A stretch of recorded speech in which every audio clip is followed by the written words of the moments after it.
NASA just announced plans to put astronauts back on the moon by 2028. The United States Senate passed legislation calling for a permanent lunar base by 2030. Headlines are screaming that humanity is about to become a multiplanetary species. But there is a word hiding inside every one of those announcements that nobody is questioning. Base, not city, not settlement, not civilization. Base. Because there is an enormous difference between planting a flag and building a neighborhood, between surviving for 60 days and raising a child, between a research outpost supplied entirely from Earth and an independent community that feeds itself, powers itself, and governs itself 240,000 mi from home. NASA can absolutely return humans to the moon. What NASA cannot do is build a city there, and the reasons why should change how you think about everything. If you are ready to understand why the moon is far harder to settle than almost anyone admits, go ahead and hit that like button and subscribe. It genuinely helps us keep making these deep dives into the real science behind the biggest space stories. Let's begin. Something extraordinary is happening right now. Not in a laboratory, not in a simulation.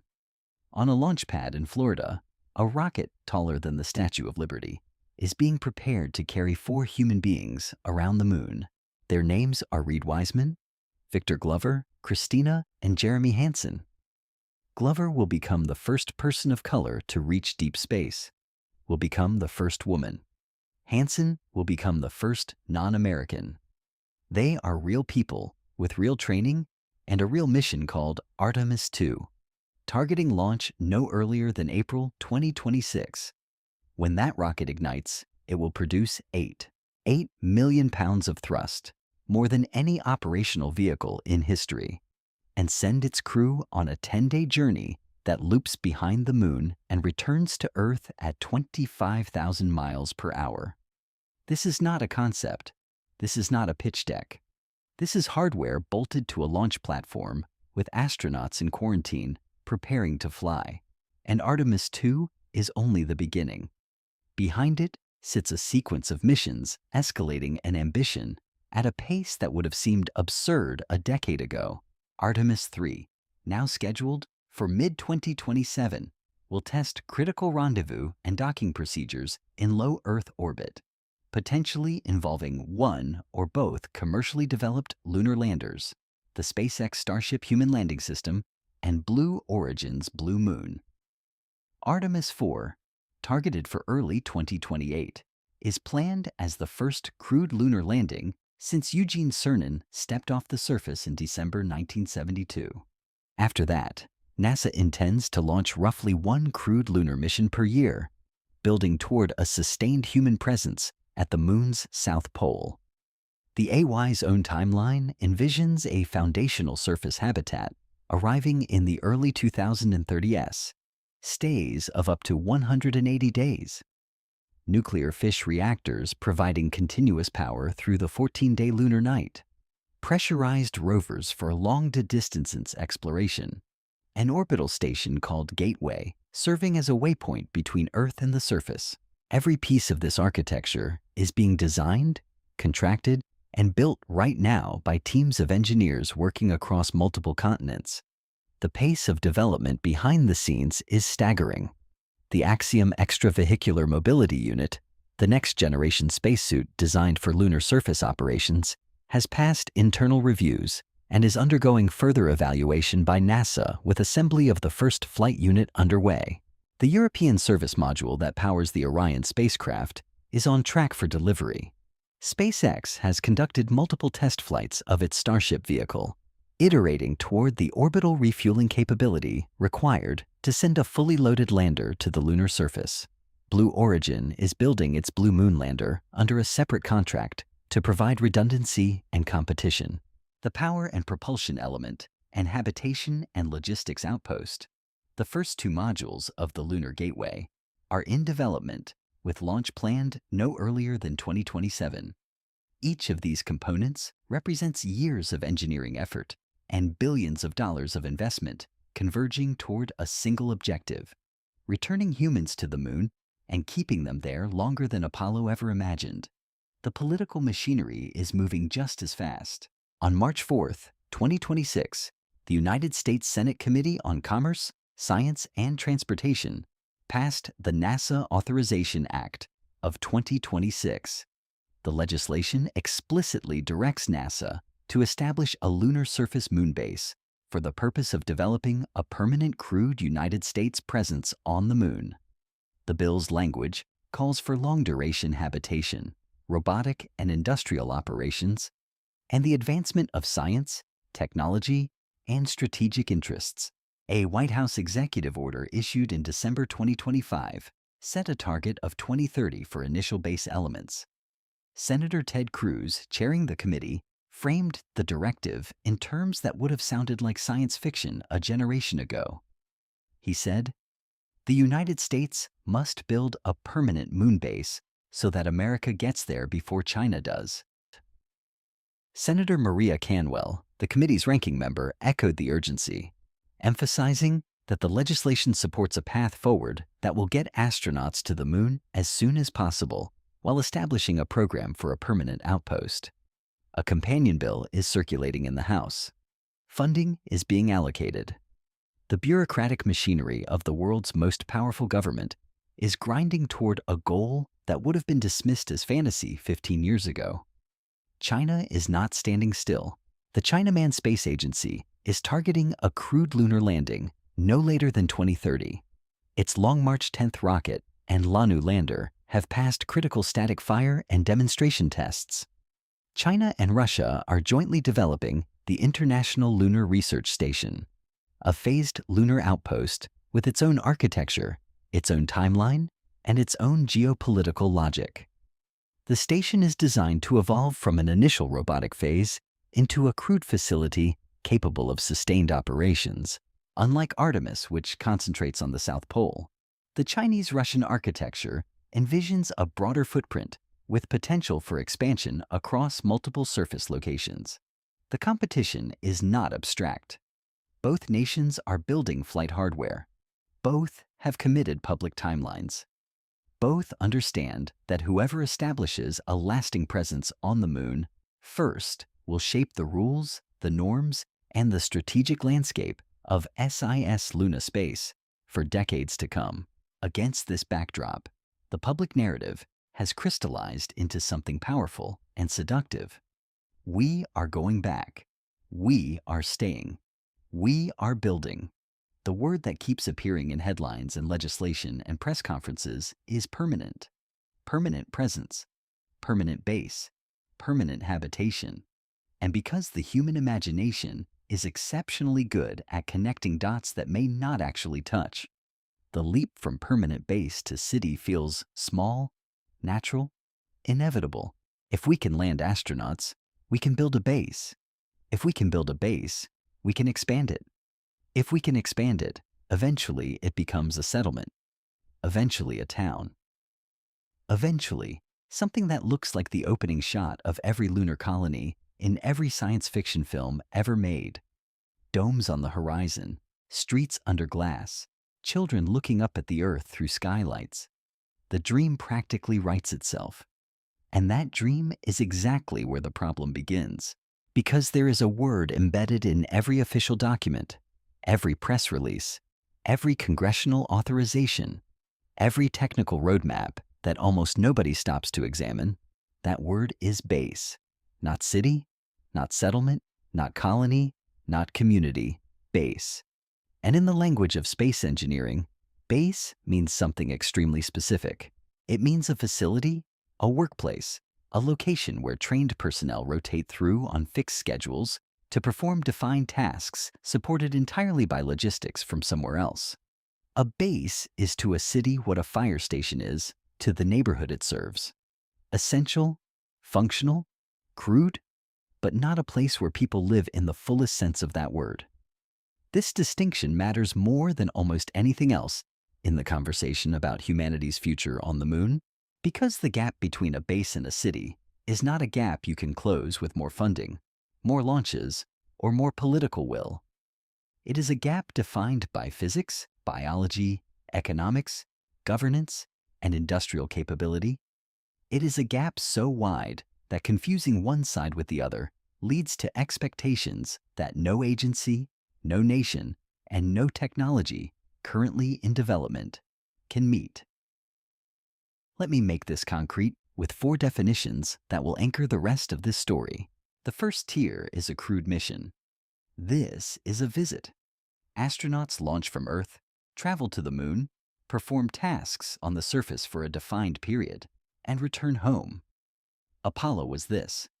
Artemis, 4 through roughly. Artemis 7 will be this. Duration ranges from days to weeks.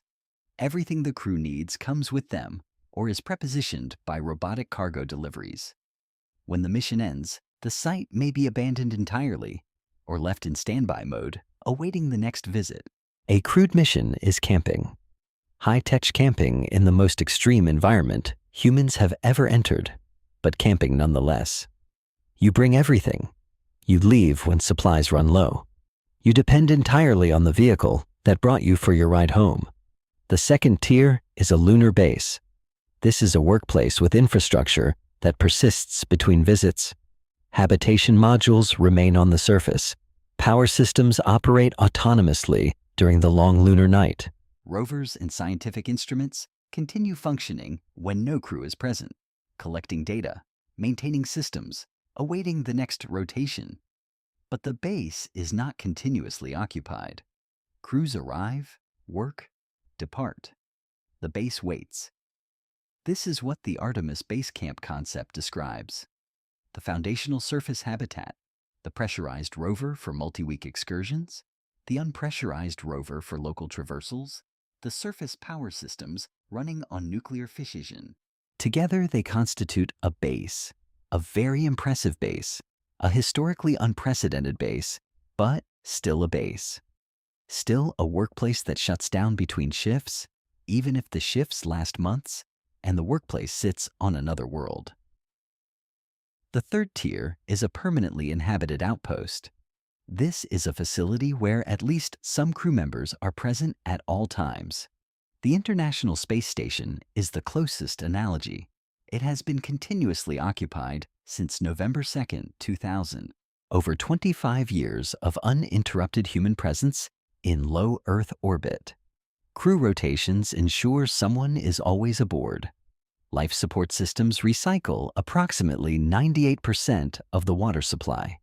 Resupply missions arrive regularly from Earth, carrying food, spare parts, experiments, and fresh crew. The outpost never shuts down. This is what the most ambitious long-term interpretations of Artemis eventually envision. A South Polar facility with overlapping crew rotations, uninterrupted operations, and long-duration stays of up to 6 months. Achieving this would be an extraordinary milestone. It would also still be entirely dependent on Earth for food, spare parts, medical support, crew replacement, and emergency evacuation. The crew would be government employees or contractors on assignment. They would serve tours and return home. Their families would remain on Earth. Their careers would continue on Earth. Their lives, in every meaningful sense, would be anchored to Earth. The fourth tier is a self-sustaining city. This is where the entire framework changes. A city is not a facility staffed by rotating specialists serving tours of duty. A city is a community. People live there permanently. Not for missions, not for rotations, permanently.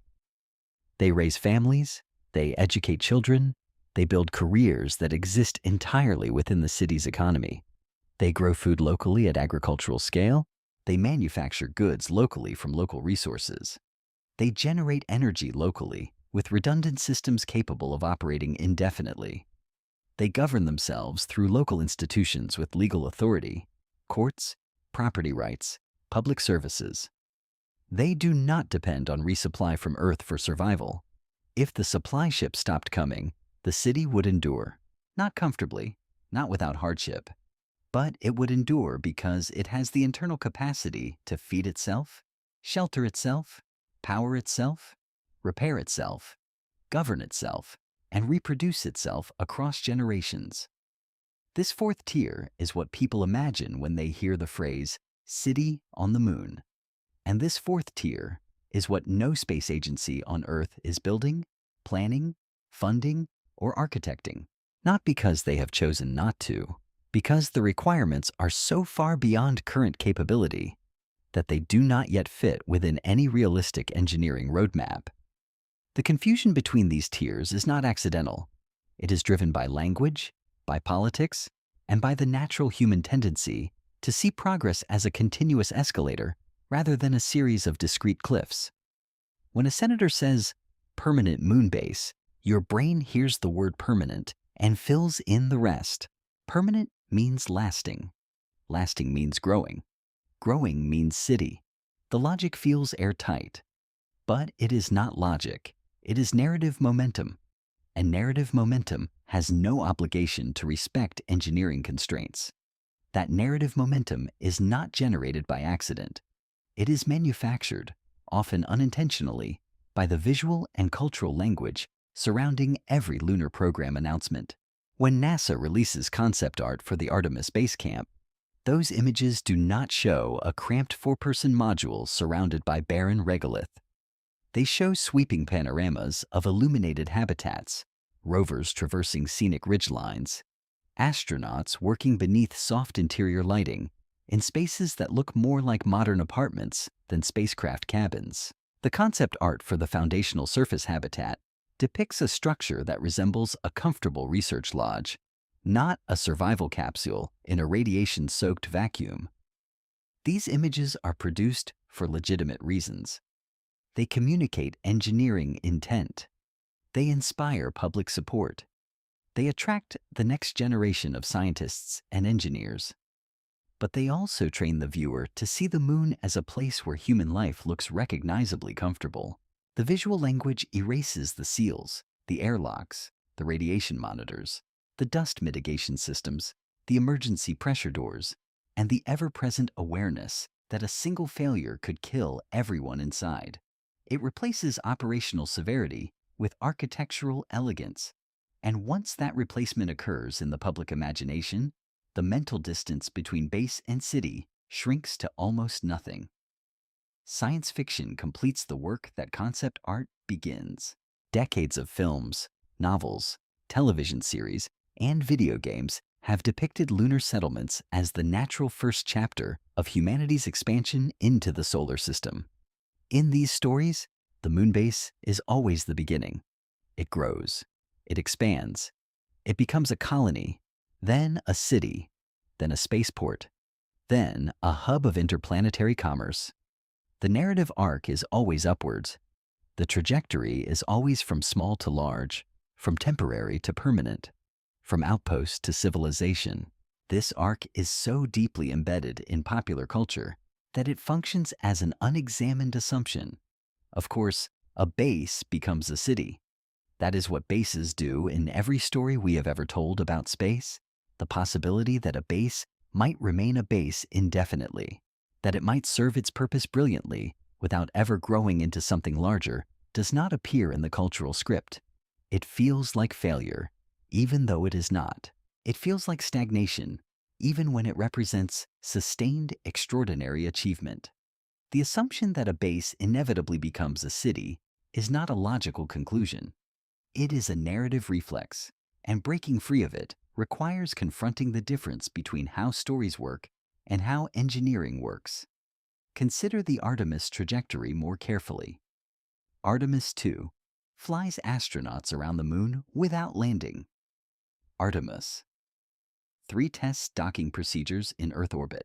Artemis 4 attempts the first crewed landing in over 50 years with 2 astronauts on the surface for approximately 1 week, while 2 remain aboard Orion in lunar orbit. Artemis 5 adds a second landing and begins constructing base camp elements. Artemis 8, projected for the early 2030s, is planned to deliver the foundational surface habitat and additional logistics. Artemis 10, tentatively planned for 2035, envisions astronauts staying on the moon long-term with mission durations of up to 180 days. As of 2026, Additional missions beyond Artemis 10 have not officially been discussed or detailed by NASA. The NASA Inspector General has stated that the current launch timeline is unrealistic and will likely be further delayed. The Government Accountability Office has reported that NASA has not established an official cost estimate for the Artemis 3 mission, let alone missions further down the manifest. So, here is the honest trajectory. Across a span of roughly a decade, NASA plans to land small crews at the South Pole, build a habitat that can house 4 people, equip them with rovers, power systems, and basic scientific instruments, and work towards stays of several months.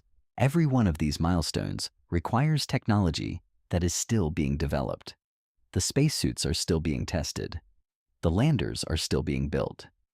The habitat exists as a concept with engineering studies, not a physical structure awaiting delivery. The nuclear surface reactor has not been manufactured. And even when all of this is complete, assuming no further delays, the result is a research station for 4 people supported entirely by Earth in one of the most hostile environments humans have ever attempted to occupy. 4 people in a single habitat dependent on resupply for every calorie, every liter of water, every replacement part for stays of months, not lifetimes.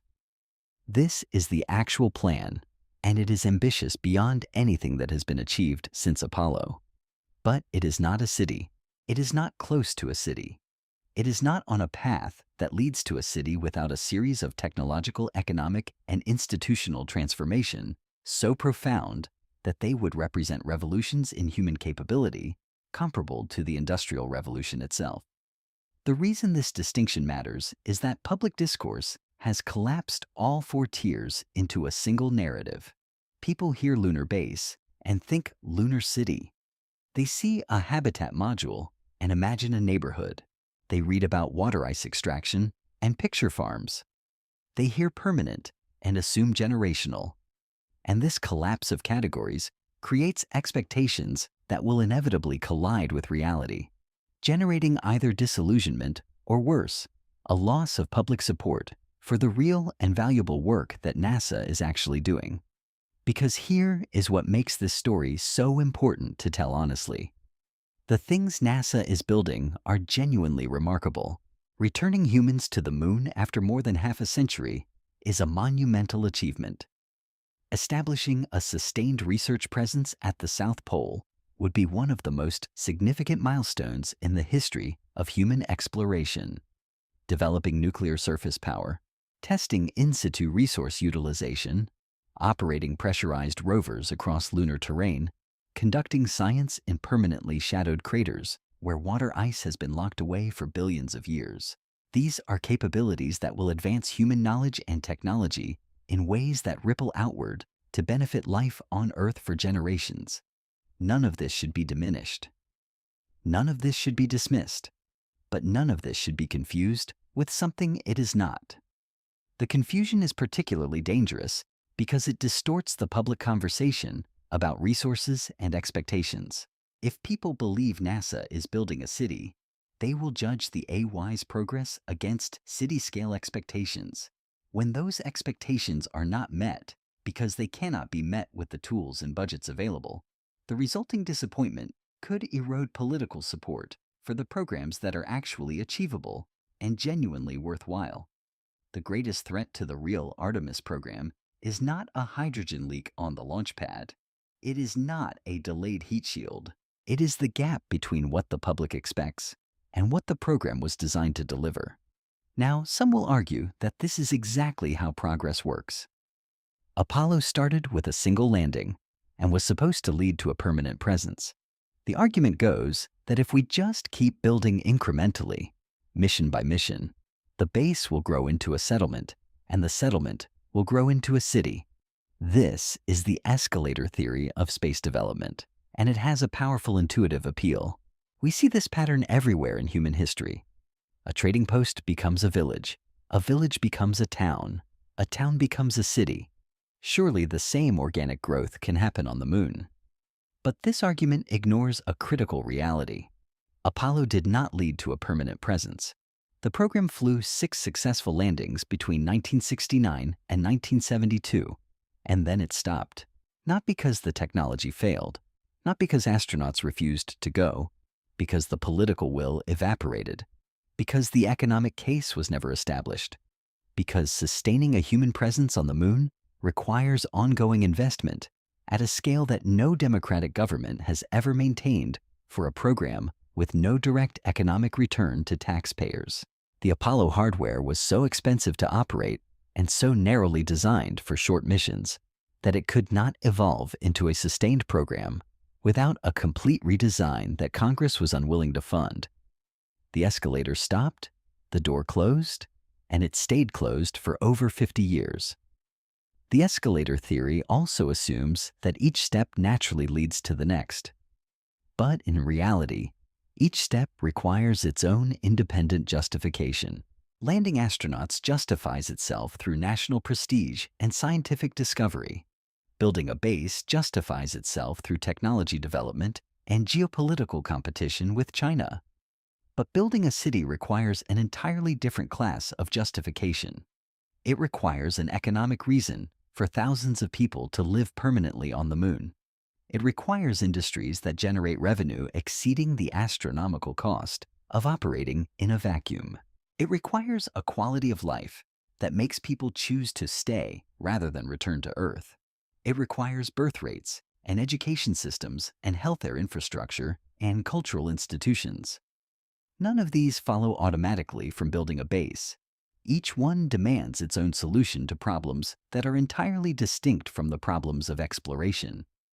The trading post analogy fails for another reason. On Earth, trading posts grew into cities because the surrounding environment provided free resources: air to breathe, water to drink, soil to farm, timber to build, gravity that matched human biology, a magnetic field that blocked lethal radiation, an atmosphere that maintained livable pressure and temperature. Every city in human history grew from a seed planted in an environment that was already fundamentally habitable. The city did not have to create its own atmosphere. It did not have to generate its own magnetic field. It did not have to manufacture air or shield its residents from cosmic radiation. The environment provided all of this for free. The moon provides none of it. Every breath, every drop of water, every degree of warmth, every pascal of pressure, every barrier against radiation must be engineered, built, maintained, and powered by human systems. The environmental foundation that made every city on Earth possible simply does not exist on the moon, and replicating it artificially at city scale is a challenge of a fundamentally different order than anything in human experience. The geopolitical competition with China adds another layer of complexity to this conversation. The framing of the new space race has generated genuine urgency, and that urgency has accelerated timelines and loosened budgets in ways that benefit the program materially. But geopolitical competition is a double-edged justification.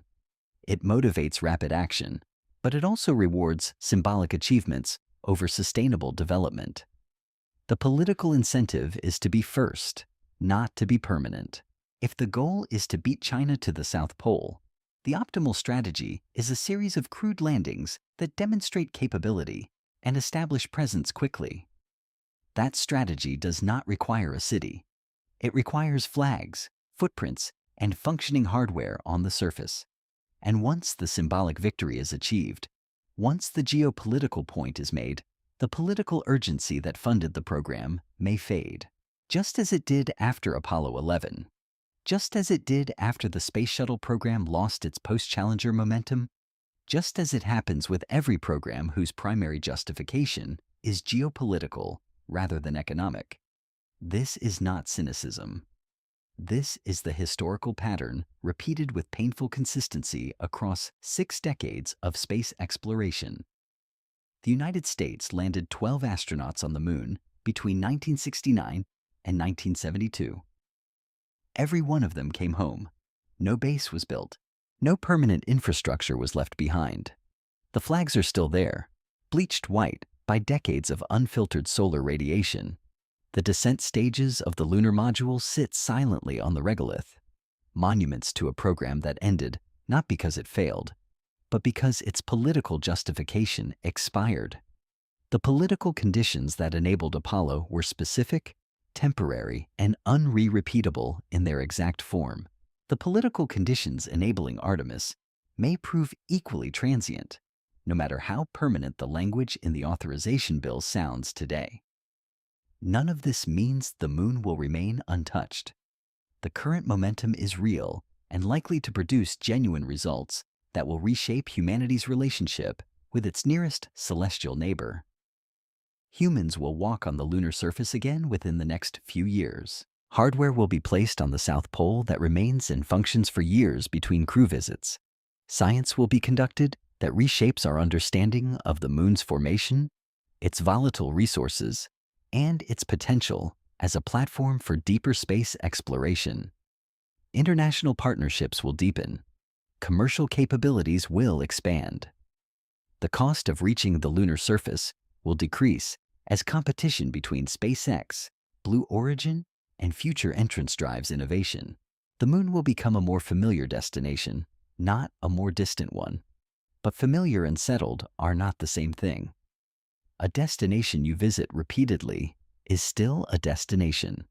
A workplace you staff on rotation is still a workplace. A laboratory you supply from Earth is still a laboratory. Calling these things a city does not make them one, and investing them with expectations of urban permanence does a disservice both to the programs that are working and to the honest assessment of what it would actually take to build something deserving of the name. The question this story asks is not whether NASA will succeed at its mission. NASA will almost certainly succeed at what it is actually trying to do.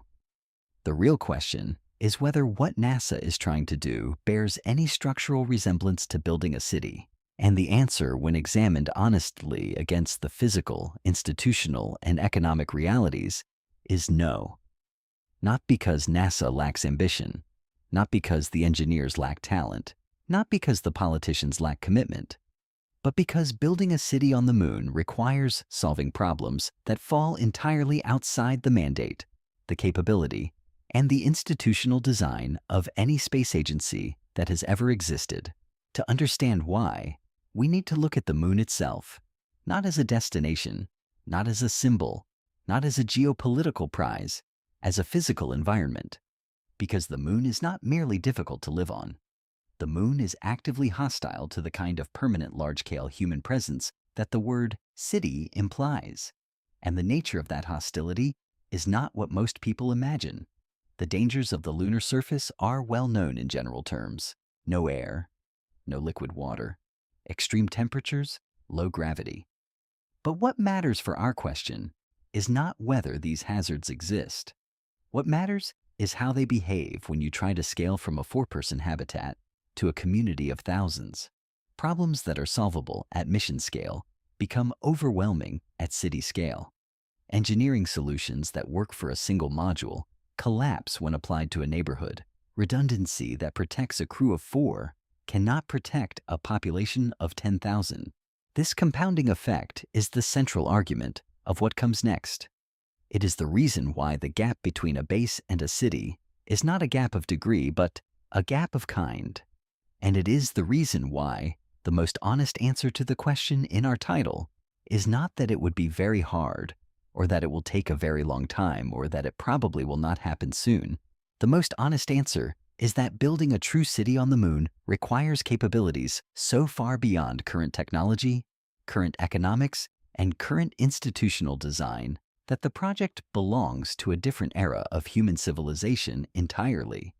An era that may come, but an era that has not arrived.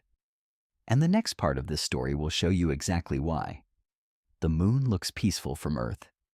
A silver disk hanging in the night sky, seemingly gentle, seemingly still.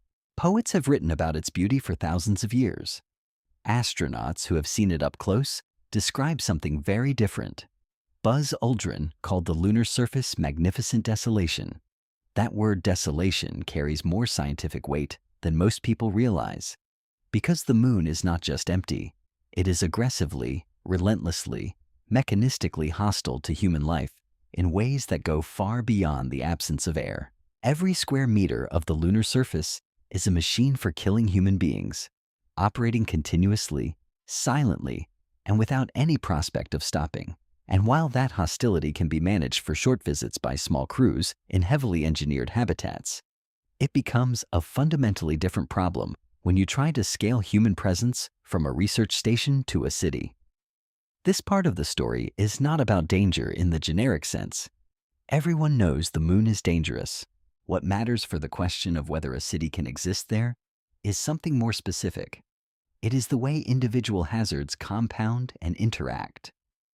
When you multiply the number of people, the duration of their stay, and the physical footprint of their infrastructure, each hazard on its own is solvable at mission scale.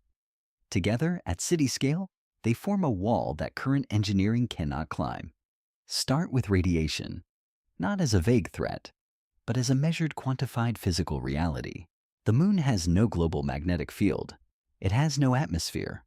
On Earth, you are shielded from the worst of cosmic radiation by two overlapping barriers. The magnetosphere deflects charged particles from the sun and from deep space, funneling them toward the poles where they produce auroras instead of casualties. The atmosphere absorbs what remains, reducing the radiation dose at sea level to approximately 2.4 millits per year from natural sources. You live your entire life inside this invisible cocoon without ever thinking about it. The moon has neither barrier. Every particle of galactic cosmic radiation that enters the inner solar system strikes the lunar surface at full energy. Every proton accelerated by a solar flare hits the regolith unimpeded. In 2019, China's Chang'e 4 lander carried a German-built dosimeter called the Lunar Lander neutron and dosimetry instrument to the far side of the moon. It recorded approximately 60 microsieverts per hour on the surface. That measurement, taken during a period of low solar activity, when galactic cosmic ray flux is at its highest, translates to roughly 526 millisieverts per year of unshielded exposure. During solar maximum, when the sun's magnetic field deflects more galactic cosmic rays, the dose drops to approximately 110 to 200 millisieverts per year.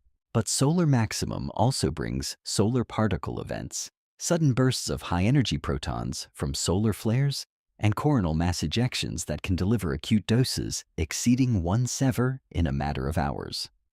The August 1972 solar particle event, which occurred between Apollo 16 and Apollo 17, would have exposed unshielded astronauts on the lunar surface to more than 10 gray to the skin and 2 gray to the bone marrow. That dose would have caused severe skin blistering, ulceration, tissue necrosis, nausea, vomiting, and potentially fatal bone marrow damage.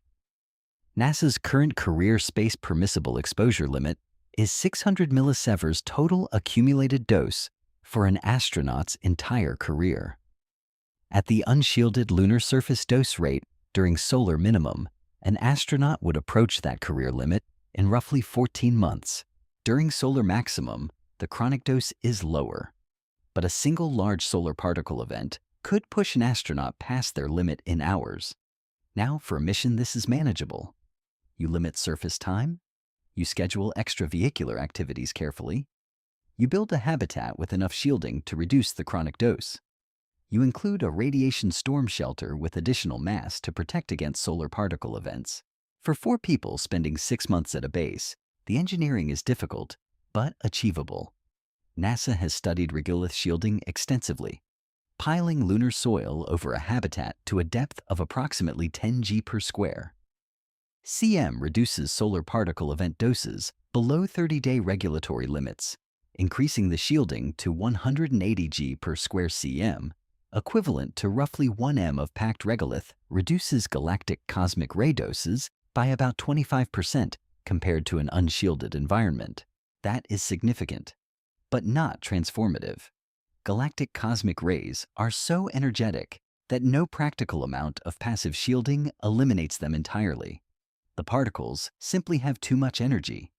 They penetrate meters of material and produce secondary radiation, neutrons and gamma rays that can actually increase the dose behind certain thicknesses of shielding. This phenomenon, called secondary particle production, means that adding more mass does not always help. There is an optimal shielding thickness beyond which returns diminish sharply. For a base, you accept this limitation. You shield the sleeping quarters and the storm shelter. You monitor crew as symmetry. You rotate personnel before they approach career limits. You accept a slightly elevated cancer risk as an occupational hazard, the same way commercial airline pilots accept higher cosmic ray exposure than the general population. But for a city, the calculus changes entirely. A city has children. A city has pregnant women. A city has elderly residents with accumulated lifetime exposure. A city has people who are not trained astronauts willing to accept elevated occupational risk. A city has schools and playgrounds and parks and transit corridors and industrial facilities and agricultural domes.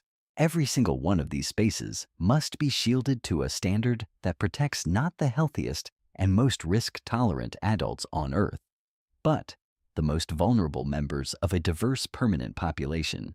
Shielding a single habitat module with a meter of regolith is an engineering project. Shielding an entire urban footprint with the same standard is a construction campaign requiring millions of tons of lunar soil to be excavated, transported, and placed with precision. And that shielding only reduces the galactic cosmic ray dose by roughly a quarter.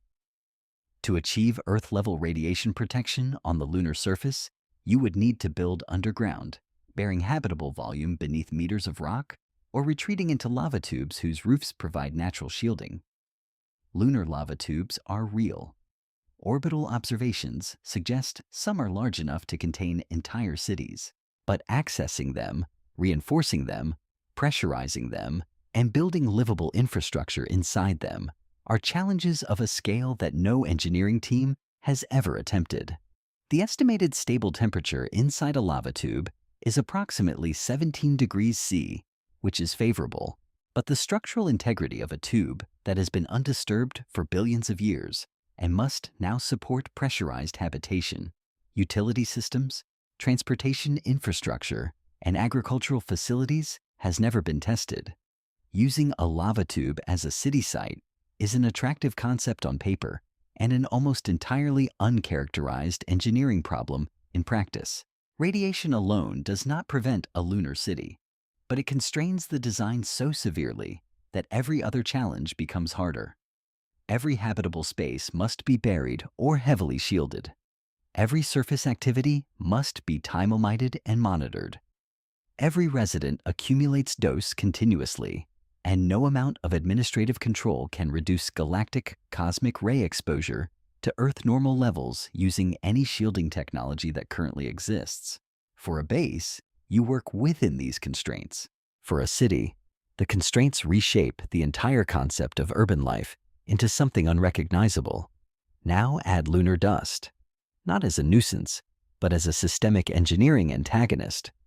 The moon's surface is covered in regolith, a layer of fragmented rock and soil created by billions of years of micrometeorite bombardment. Unlike terrestrial dust, which is rounded and smoothed by wind and water erosion, lunar dust particles are sharp, jagged, and angular. They have never been weathered. Under a microscope, they look like tiny shards of broken glass. The smallest particles measure less than 10 micron, fine enough to penetrate deep into human lung tissue if inhaled. But the mechanical properties are only the beginning. Lunar dust is electrostatically charged. The moon's surface is constantly bombarded by solar wind, a stream of charged particles from the sun that imparts electrostatic charge to regolith particles. This charge makes the dust cling to any surface it contacts with a tenacity that has no terrestrial equivalent. During the Apollo missions, astronauts discovered that lunar dust adhered to spacesuits so aggressively that brushing, vacuuming, and wiping could not fully remove it. The particles stuck to visors, gloves, life support connectors, and suit joints. Dust was tracked into the lunar module after every extravehicular activity, contaminating the cabin atmosphere. Every Apollo astronaut who walked on the moon reported respiratory symptoms after returning to the module. Harrison Schmitt, the geologist on Apollo 17, described it as lunar hay fever with sneezing, watery eyes and sore throat. These symptoms resolved after a few hours, but the exposures were extraordinarily brief, measured in hours rather than years. The chemical reactivity of lunar dust adds another dimension. Because there is no atmosphere and no moisture on the lunar surface, the freshly fractured mineral surfaces of regolith particles retain dangling chemical bonds that react aggressively with biological tissue. Studies using lunar dust simulants treated to mimic solar wind exposure have demonstrated that these particles cause cell death, DNA damage, and inflammatory responses in human lung epithelial cells. The particles also contain nanophase metallic ion, a product of space weathering that enhances their chemical reactivity.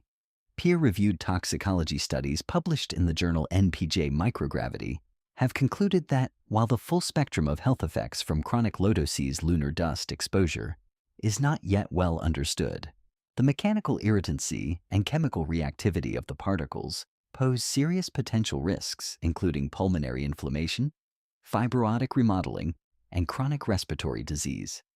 For a mission lasting days or weeks, dust management is a tractable problem. You design airlocks with dust mitigation features.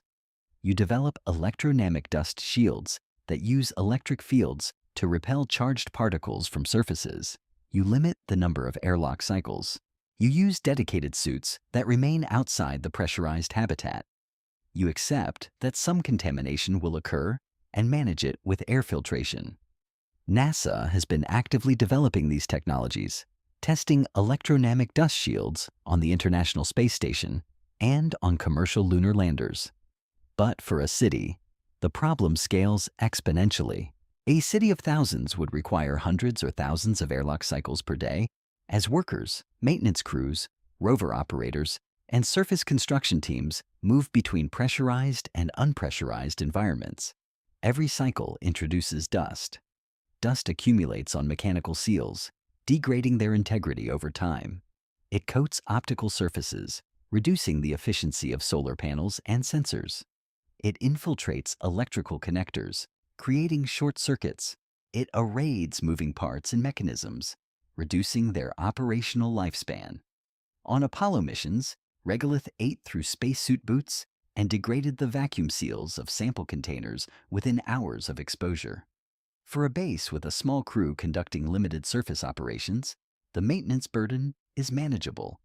For a city with continuous industrial and residential activity on the surface, dust becomes a systemic threat to infrastructure reliability. Every seal, every joint, every moving part, every optical surface, every electrical connection in the entire urban footprint is under constant assault from a substance that cannot be fully excluded and cannot be easily removed. And then consider the dust inside.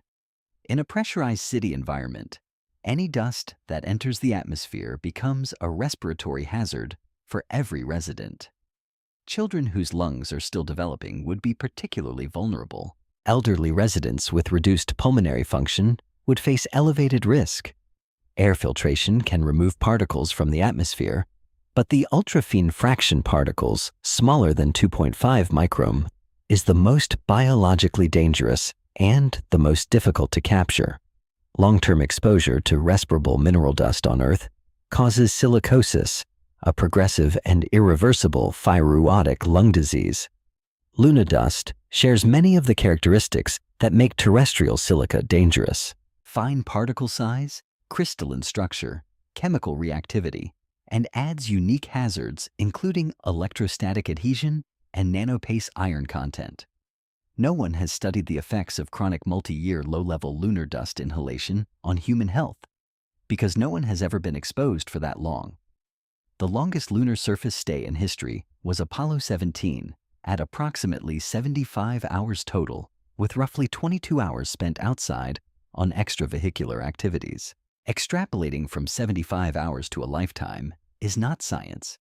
It is speculation. And building a city on the foundation of that speculation is not engineering, it is hope. Now layer in the thermal environment. The moon's rotation period is approximately 29.5 Earth days, which means any given point on the equatorial surface experiences roughly 14 days of continuous sunlight, followed by 14 days of continuous darkness. During the day, surface temperatures reach approximately 127 degrees C.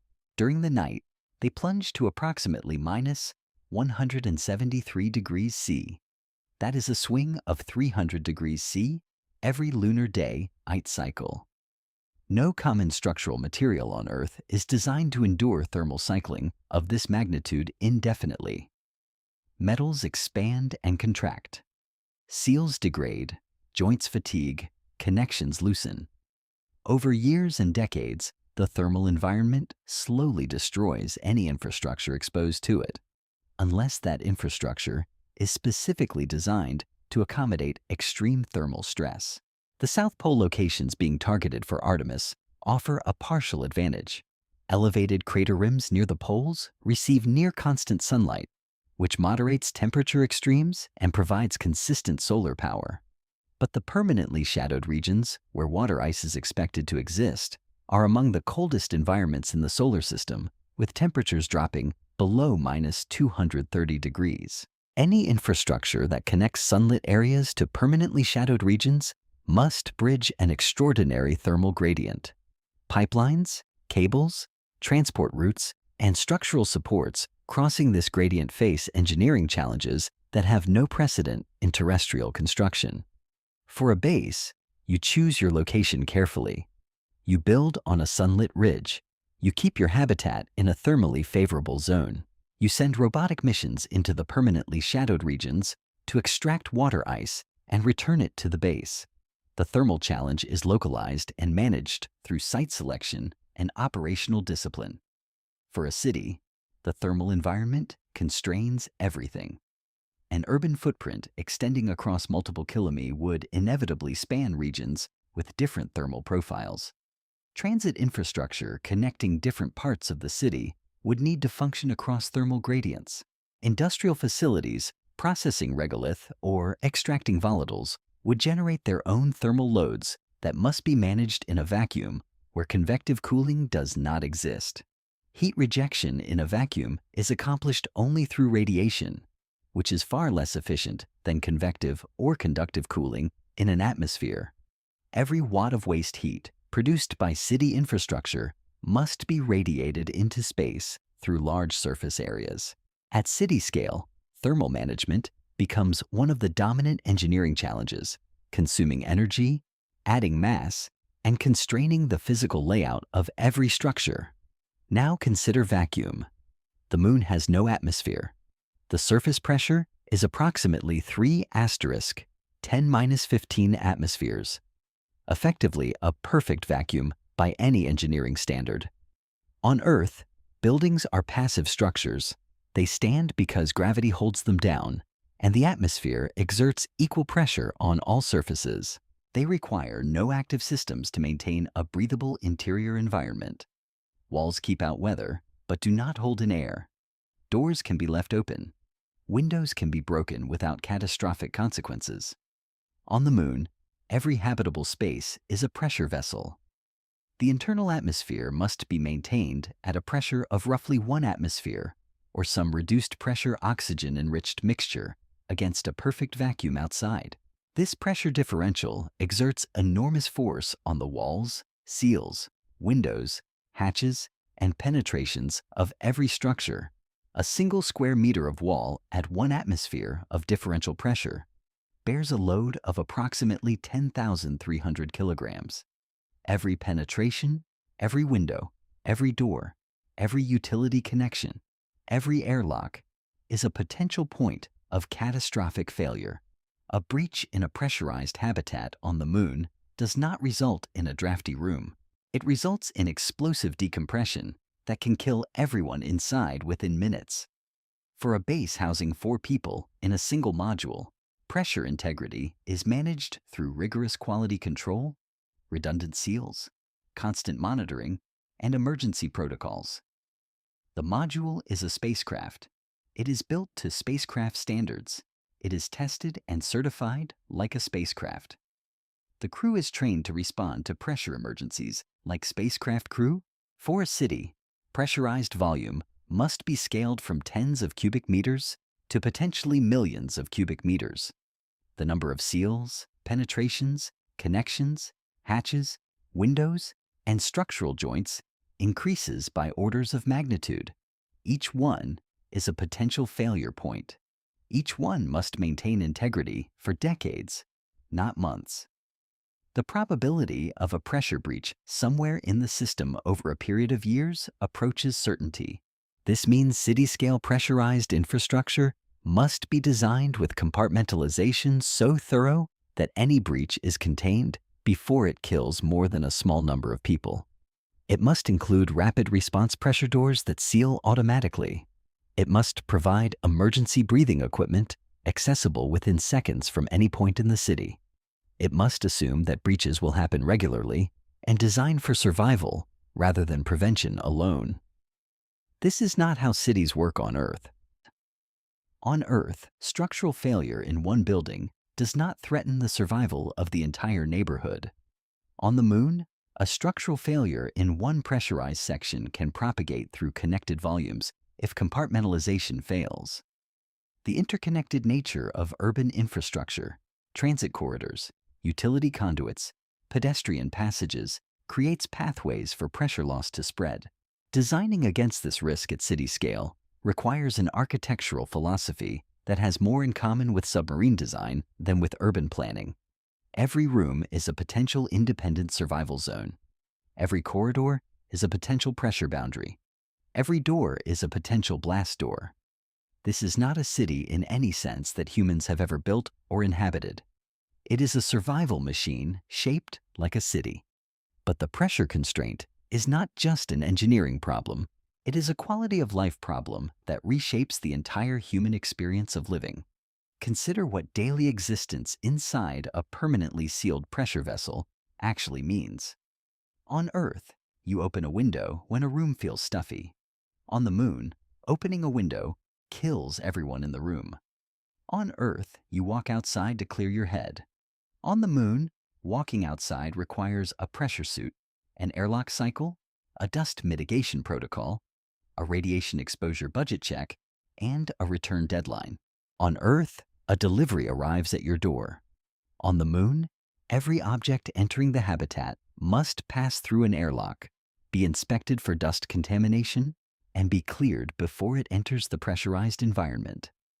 On Earth, smoke from a kitchen triggers a fire alarm, and you open a door. On the Moon, smoke in a sealed environment is a life-threatening contamination event, requiring immediate atmospheric scrubbing and potential compartment isolation. On Earth, waste is collected and removed to a facility somewhere else. On the Moon, waste must be processed entirely within the pressurized volume or expelled through engineered systems that maintain pressure integrity during every cycle. Every trivial act of daily life that an Earth resident performs without thinking becomes a procedure on the Moon. Over days or weeks, this is tolerable. Astronauts are trained to operate within procedural frameworks. Over years and decades, for a permanent population that includes people who are not astronauts, the psychological and practical burden of living inside a machine becomes a defining feature of existence. A city is not just a collection of buildings. It is a lived environment that shapes the experience of its residents. A city where you cannot open a window, cannot step outside without a suit, cannot receive a package without a decontamination protocol, and cannot dispose of waste without an engineering procedure, is a city in name only. It is confinement with better architecture, and beneath all of these challenges lies the most uncertain variable of all: gravity, or rather the lack of it. The Moon's gravitational acceleration is approximately 1.6262 m per s squared, roughly 16th of Earth's 9.81 m per s squared. For short missions, reduced gravity is manageable and even enjoyable. Apollo astronauts adapted quickly and performed their tasks effectively despite the unfamiliar environment. The iconic footage of astronauts bouncing across the lunar surface suggests that low gravity is benign, even fun. But we have no long-term data on the health effects of 16th gravity. None. What we have is extensive data on microgravity from decades of research aboard the International Space Station, and that data is alarming. Astronauts in microgravity lose approximately 1 to 2% of bone mineral density per month in load-bearing bones. They experience significant muscle atrophy, particularly in the legs and lower back. Cardiovascular deconditioning occurs as the heart adapts to pumping blood without fighting full gravity. Intracranial pressure increases because fluid is no longer pulled downward by gravity, leading to a condition called spaceflight, associated neuroocular syndrome that causes measurable changes in eye structure and vision impairment. Immune function is altered. Wound healing is impaired. The vestibular system, which provides balance and spatial orientation, becomes confused. 16th gravity is not microgravity. It is reasonable to expect that some of these effects would be reduced in a partial gravity environment. But by how much? Nobody knows. There has never been a long-duration study of human health at 16th gravity because no facility for conducting such a study exists. The International Space Station cannot simulate partial gravity. A rotating spacecraft could theoretically generate artificial gravity, but no such spacecraft has ever been built for human habitation. We are entirely in the dark about whether 16th gravity is sufficient to prevent bone loss, muscle atrophy, cardiovascular deconditioning, vision impairment, and immune dysfunction over periods of years and decades. For a base, this uncertainty is manageable. You rotate crews every 6 months. You prescribe rigorous exercise regimens. You monitor bone density and cardiovascular health. You return astronauts to Earth before any damage becomes irreversible. The health effects of 6 months at 16th gravity are unknown, but probably recoverable. For a city, the uncertainty is existential. A city requires generational permanence. People must live there for entire lifetimes. Children must be born there and grow to adulthood. The developmental effects of 16th gravity on a growing human skeleton, a developing cardiovascular system, a forming brain, are completely unknown. Can a human fetus develop normally at 16th gravity? Can an infant's bones OIF properly under 16th of the gravitational stimulus that shaped every human skeleton in evolutionary history? Can a child's inner ear develop normal vestibular function? Can a teenager's heart grow strong enough to function if they ever visit Earth? These are not rhetorical questions. Can. They are unanswered empirical questions with no data, and building a permanent city that depends on generational reproduction without answering them first is not bold. It is reckless. Some researchers have proposed that centrifugal systems could supplement lunar gravity. A large rotating structure within the city could provide Earth normal gravity for sleeping quarters, exercise facilities, or medical treatment. This is theoretically possible, but adds enormous engineering complexity. A centrifuge large enough to avoid severe Coriolis effects at its rotation rate would need to be tens of meters in radius, consuming significant pressurized volume and structural mass. Incorporating such systems into a city design transforms the architecture into something even more complex and fragile than it already is. Every one of the physical barriers described in this part follows the same pattern. At mission scale, the problem is solvable. At base scale, the problem is manageable. At city scale, the problem becomes either unsolved or so expensive to solve that it transforms the entire concept of what a city is. Radiation shielding for 4 people is an engineering project. Radiation shielding for 10,000 people is a mining and construction operation on a scale never attempted off Earth. Dust management for a dozen airlock cycles per week is a maintenance task. Dust management for thousands of daily cycles is a public health infrastructure challenge.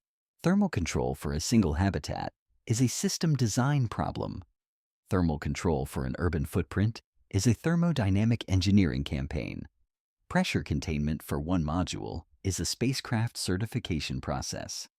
Pressure containment for millions of cubic meters of interconnected habitable volume is an architectural revolution. Gravity mitigation for a rotating crew is a medical protocol.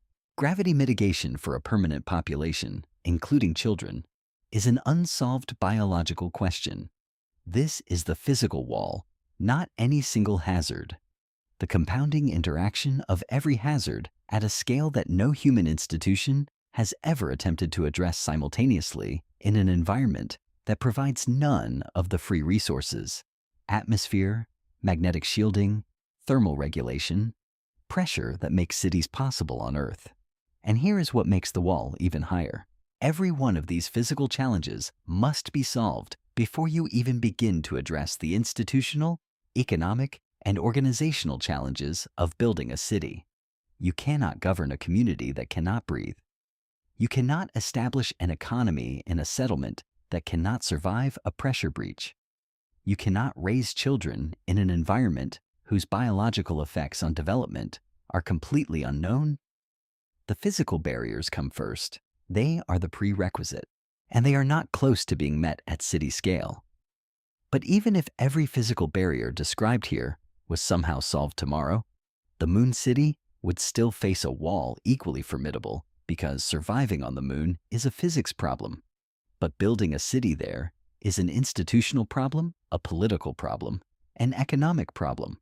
And the institutions, politics, and economics of lunar development are even less prepared for city-scale ambition than the engineering is. That is what comes next. Assume for a moment that every physical problem described in the previous section has been solved. Imagine that some future generation of engineers has cracked the radiation shielding problem at urban scale. Imagine that lunar dust management has been reduced to routine maintenance. Imagine that thermal regulation, pressure containment, and partial gravity health effects have all been addressed through technologies that do not yet exist, but someday might.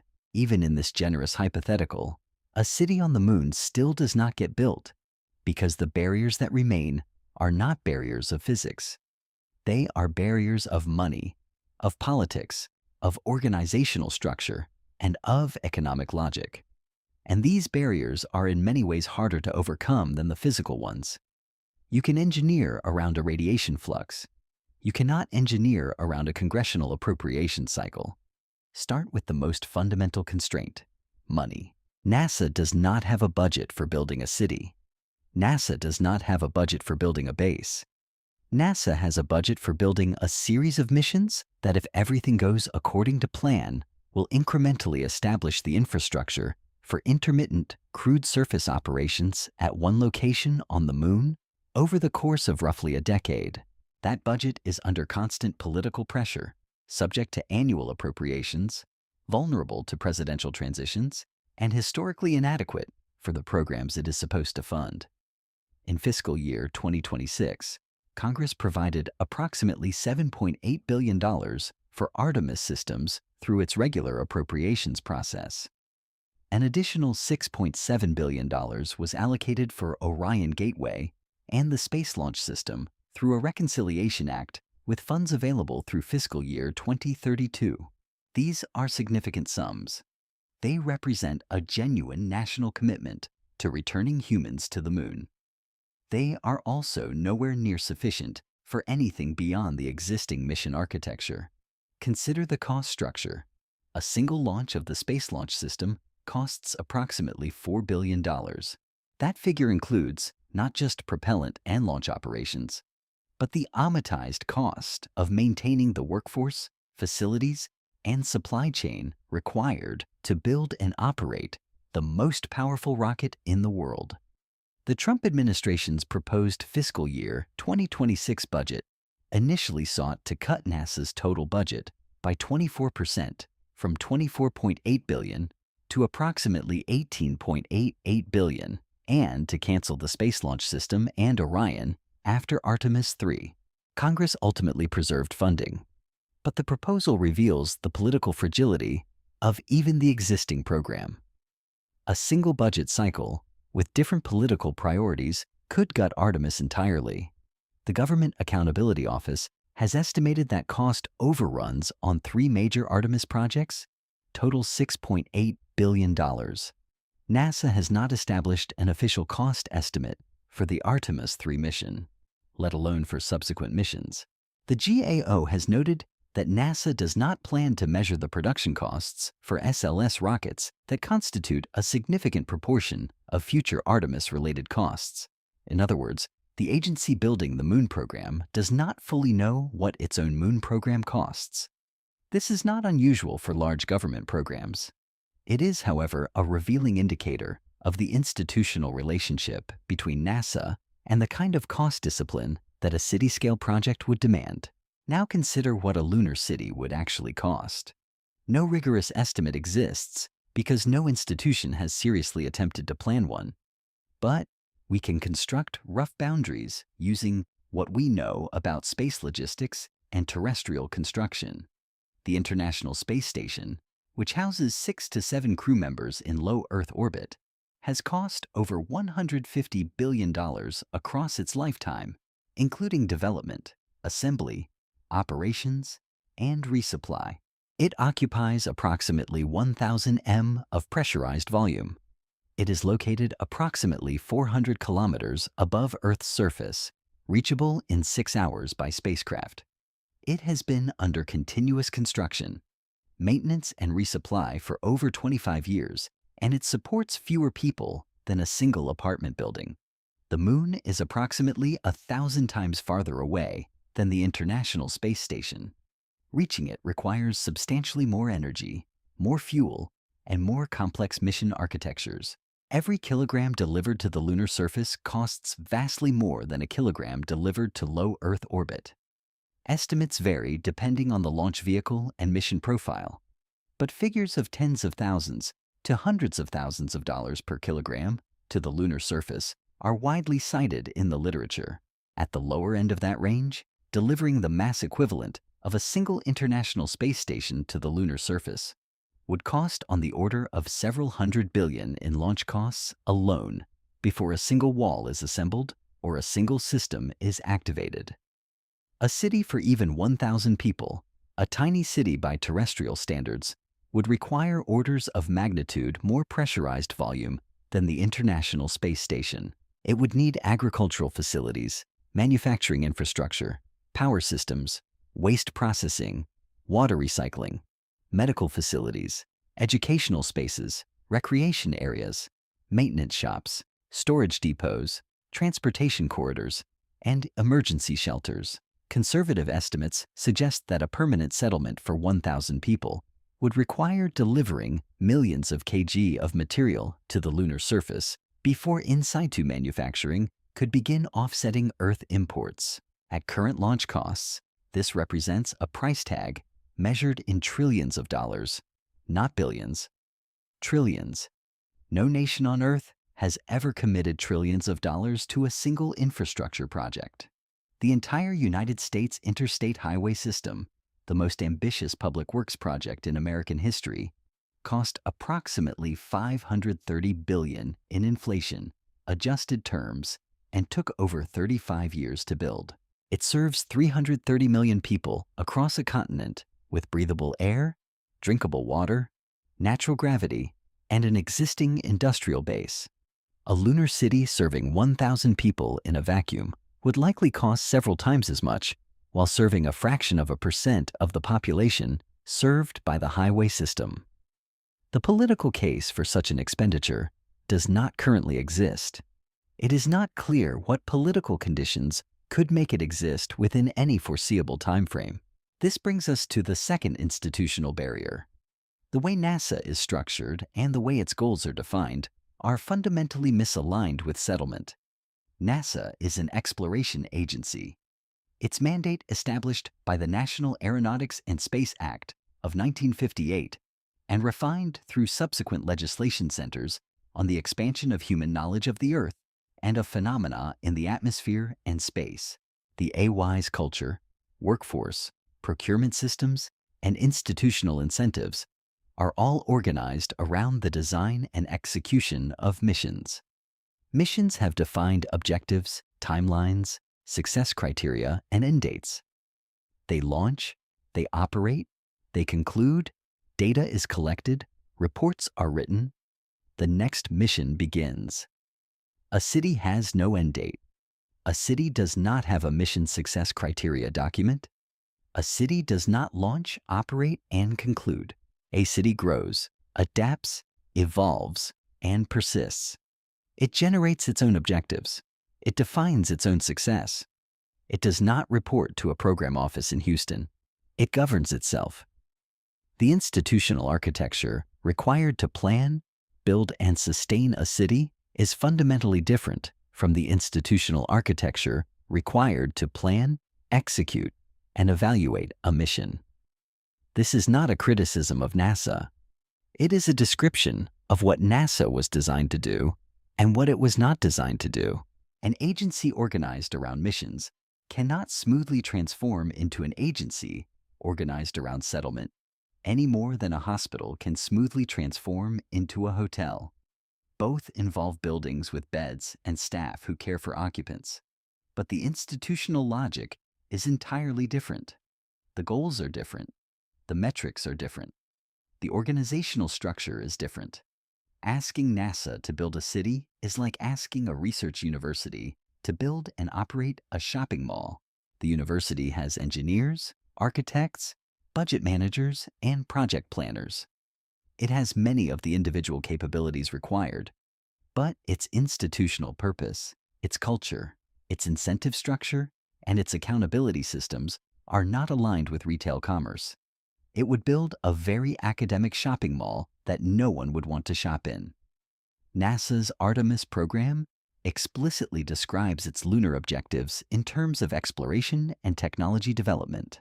The stated purpose is to explore more of the lunar surface than ever before, to collaborate with commercial and international partners to establish the first long-term presence on the Moon, and to lay the foundation for eventually sending humans to Mars.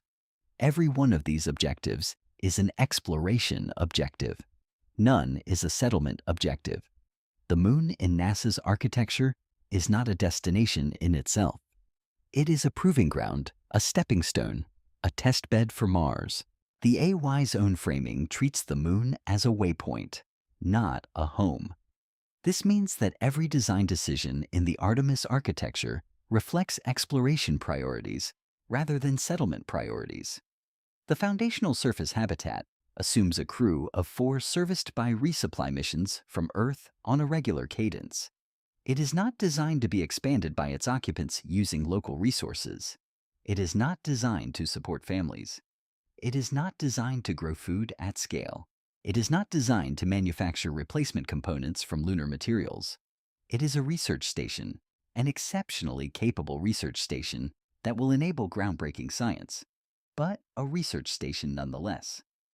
The third institutional barrier is resupply dependence. Every crewed facility in space that has ever existed has been entirely dependent on Earth for survival. The International Space Station receives regular resupply missions carrying food, water, spare parts, experiments, clothing, and crew. If those missions stopped, the station would become uninhabitable within months. The crew would need to evacuate, the systems would degrade, the station would die. The Artemis base camp will face the same dependence multiplied by the difficulty of reaching the lunar surface. The International Space Station orbits 400 kilometers above Earth. A Falcon 9 rocket can deliver cargo there for approximately $2,700 per kilogram. The Moon is $384,000 km away. Delivering cargo to the lunar surface requires a vastly more complex and expensive logistics chain.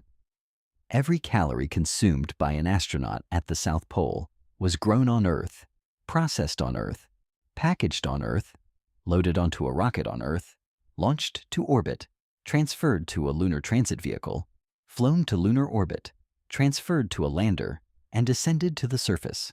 The total energy and cost embedded in a single meal delivered to the lunar surface is staggering. For a base supporting 4 people on 6-month rotations, the resupply requirement is large but finite. Estimates based on International Space Station experience suggest approximately 6,000 kilograms of consumables per crew member per year, though lunar missions might reduce this through partial recycling of water and air. For 4 crew members, that represents roughly 24,000 kilograms per year of consumables alone, not including spare parts, scientific equipment, rover propellant, or habitat maintenance supplies. Now scale to a city, 1,000 permanent residents consuming 6,000 kilograms of supplies per person per year require 6 million kilograms of annual resupply. At even the most optimistic projected launch costs of $5,000 per kilogram to the lunar surface, that is $30 billion per year in logistics costs alone every year indefinitely.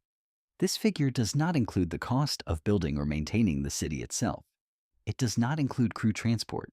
It does not include emergency evacuation capability. It is simply the cost of feeding and supplying the population. And the logistics problem has a dark corollary that is almost never discussed: emergency evacuation. A base housing 4 people can be evacuated using a single lander. If a catastrophic failure occurs, the crew boards their ascent vehicle and returns to lunar orbit, where Orion or Gateway provides a path home. The entire Artemis architecture is built around this assumption. There is always a way out, a way home, a vehicle waiting. But a city of 1,000 people cannot be evacuated. No vehicle that exists or is planned could remove a large population from the lunar surface in an emergency. This means that a city must be designed to survive every conceivable catastrophe without evacuation. Every pressure breach, every power failure, every life support malfunction, every radiation storm, every structural collapse must be survivable internally, using only the resources and systems available within the city itself. This requirement does not merely add complexity, it fundamentally transforms the design philosophy of every system in the settlement, compounding every engineering challenge described earlier by removing the option of retreat. A base can fail and be abandoned. A city must endure, or its residents die. That difference alone separates exploration architecture from settlement architecture more starkly than any other single factor. In situ resource utilization is the technology that is supposed to break this dependence.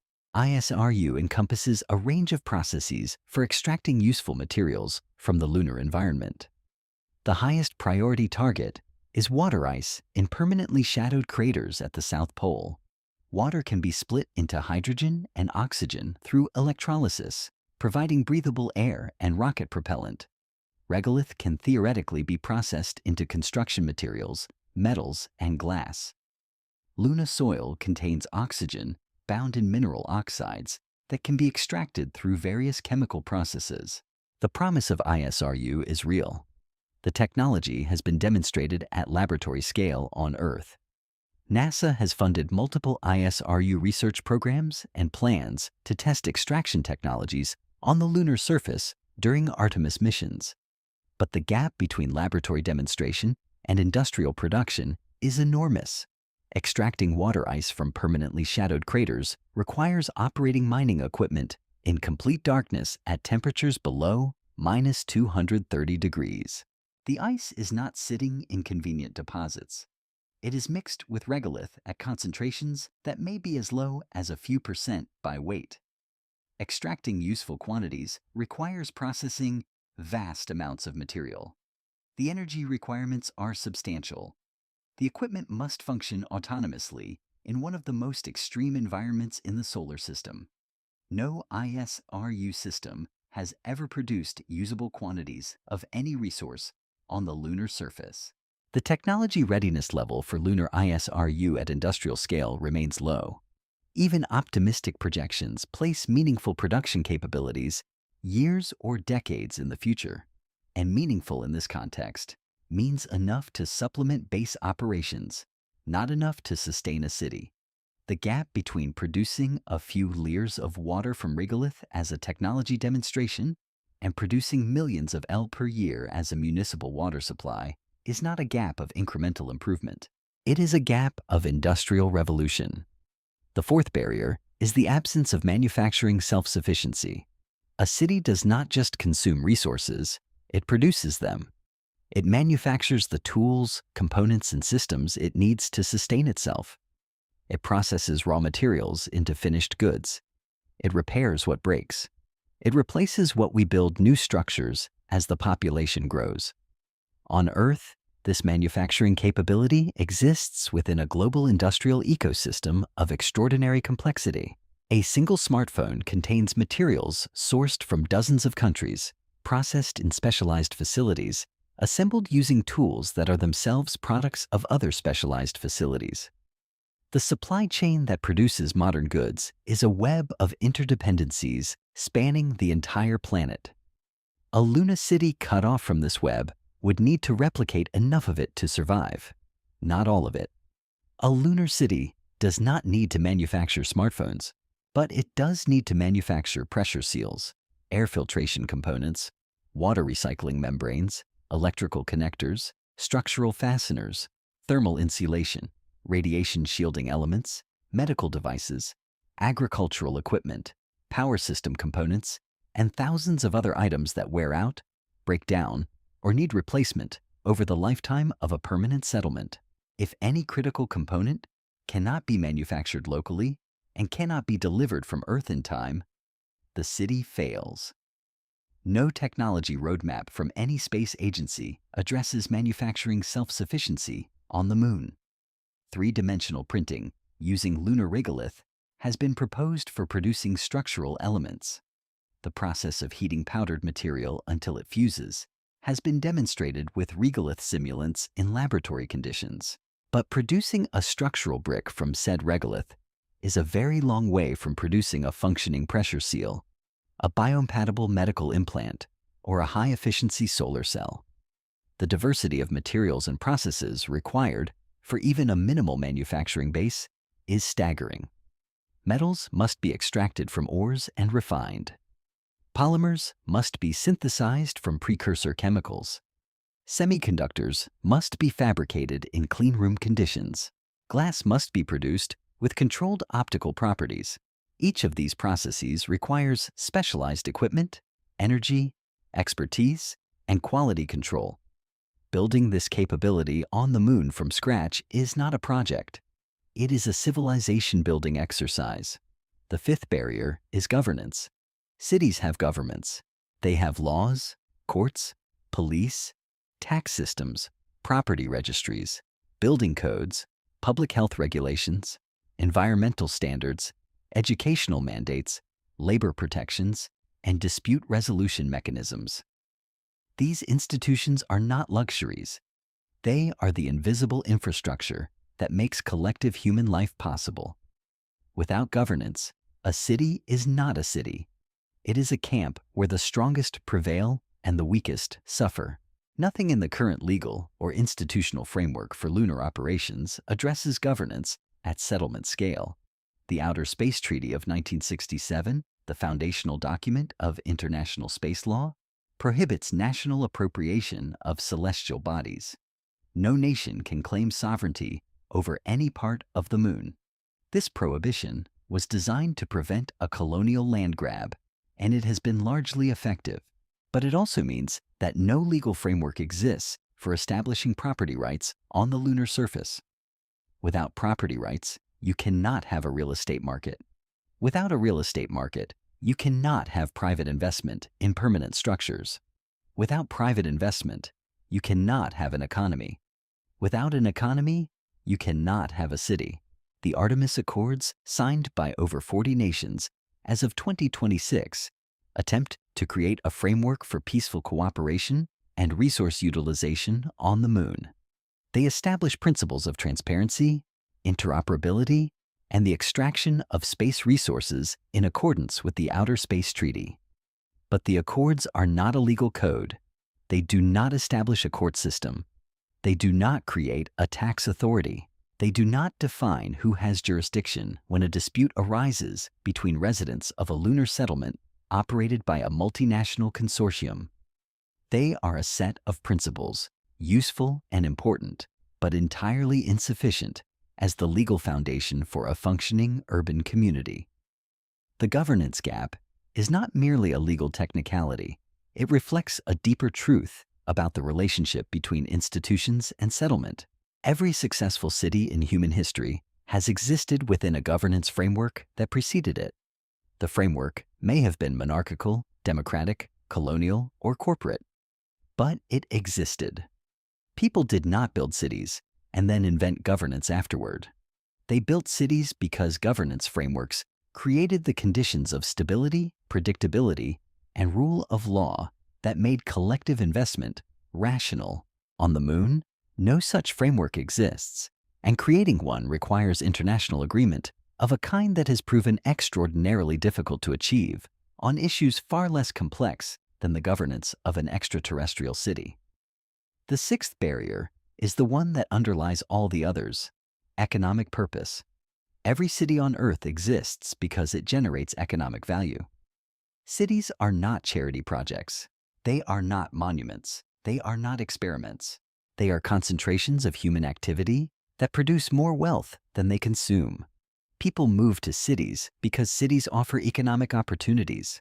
Businesses locate in cities because cities offer markets, labor pools, infrastructure, and proximity to other businesses.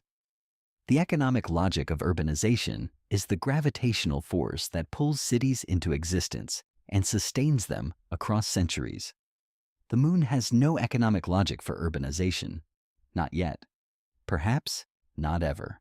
Multiple potential lunar industries have been proposed: lunar mining for rare earth elements or helium-3, lunar tourism for wealthy visitors, lunar manufacturing taking advantage of vacuum conditions and low gravity for specialized production, scientific research generating knowledge and prestige.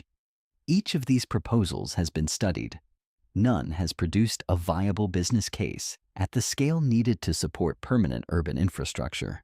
Helium-3, an isotope rare on Earth, but potentially abundant in lunar regolith, has been proposed as fuel for future fusion reactors. But commercial fusion power does not exist. No fusion reactor has achieved sustained net energy production. Building a lunar mining industry to supply fuel for a power technology that does not work yet is not a business plan. It is a speculation stacked on top of another speculation. Lunar tourism has a theoretical market. Several companies have sold reservations for suborbital flights, and a few private citizens have paid tens of millions of dollars for orbital trips. But tourism to the lunar surface requires a level of infrastructure, safety, and comfort that does not exist and would cost billions to create. The number of people able and willing to pay the price would be tiny. Tourism might generate revenue for a lunar base. It cannot sustain a city. Lunar mining for terrestrial markets faces a fundamental economic problem. The cost of extracting material on the moon and returning it to Earth is so high that only extraordinarily valuable materials could justify the logistics. No known lunar resource meets this threshold at current or projected costs. Water ice has value as propellant and life support, consumable for lunar operations, but its economic value exists only within the context of a lunar program that is itself funded by government budgets. It does not generate independent economic returns. Without economic self-justification, a lunar city remains permanently dependent on subsidies from Earth. It exists only as long as taxpayers on another world are willing to fund it. This is not a city. This is a government program with residential quarters. The moment political priorities shift, the funding vanishes, and the city must be evacuated. This is precisely what happened to every ambitious government-funded settlement program in history that lacked local economic viability. Soviet closed cities, colonial outposts, resource extraction camps, they thrived while subsidized and collapsed when the subsidies ended. This is the institutional wall, a budget structure that cannot support city-scale expenditure, a mission-oriented agency that is not designed for settlement, a resupply dependence that no existing technology can break at the required scale, a manufacturing capability that does not exist, even in concept.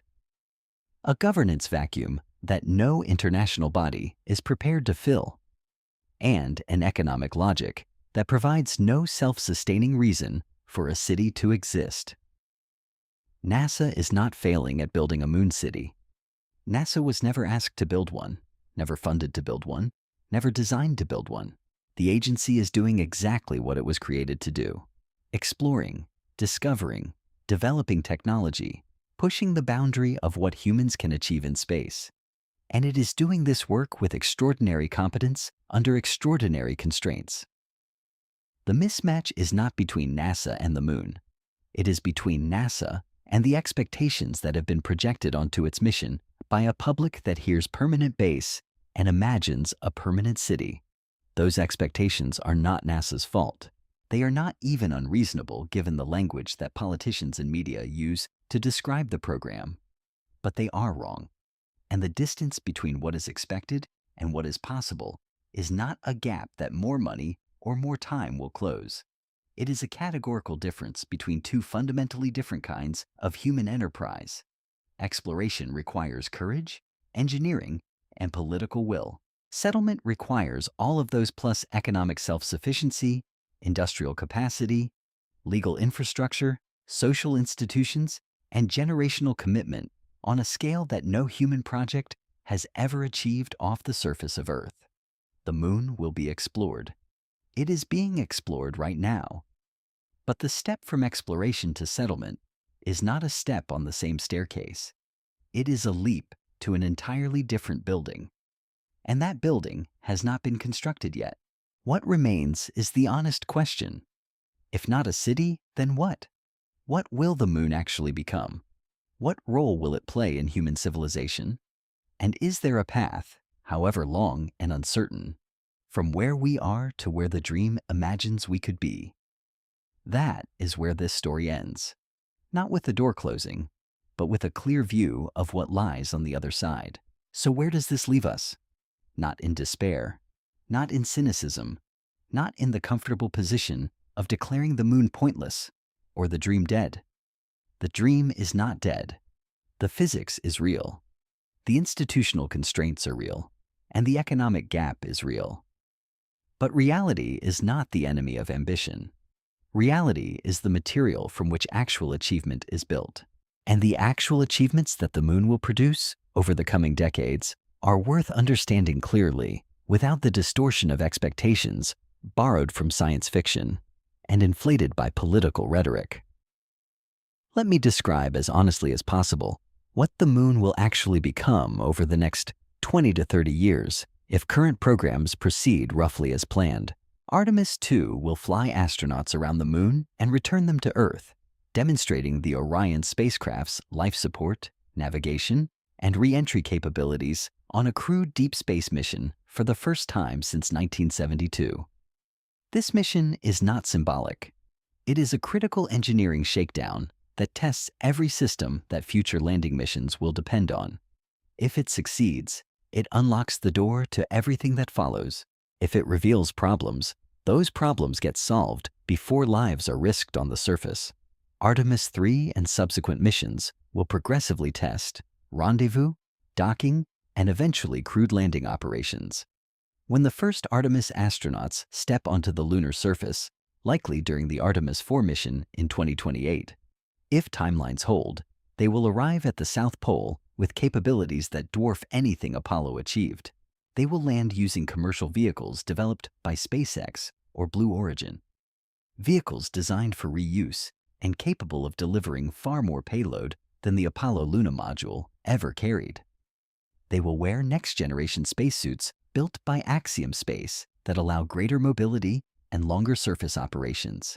They will carry instruments designed to characterize the local environment, test resource extraction technologies, and conduct science that has been waiting half a century for human hands to perform. After the initial landings, the pace of development is intended to accelerate. NASA plans approximately annual missions to the South Pole through the late 2020s and into the early 2030s. Each mission will deliver additional infrastructure. The Luna Gateway, an orbital station in a near-rectal linear halo orbit around the Moon, will serve as a staging point, communications relay, and temporary crew habitat. Surface elements will accumulate, an unpressurized rover for local traversals, a pressurized rover for multi-week excursions across the lunar terrain.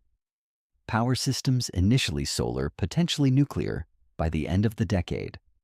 Scientific instruments, communications infrastructure, storage depots for supplies and equipment.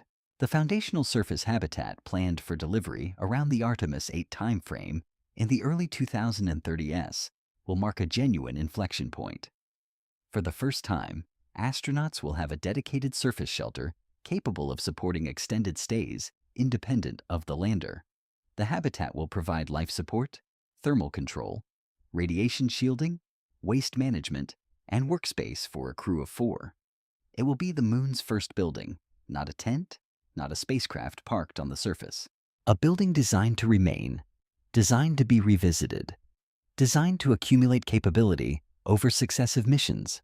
By the mid-2030s, if the program survives political transitions and budget pressures, the Artemis Base Camp could resemble a functional research station, a habitat, 2 rovers, power generation, communications, scientific laboratories, storage, landing and launch pads, a small but real human footprint on the lunar surface, occupied intermittently by rotating crews performing increasingly sophisticated scientific, and engineering work.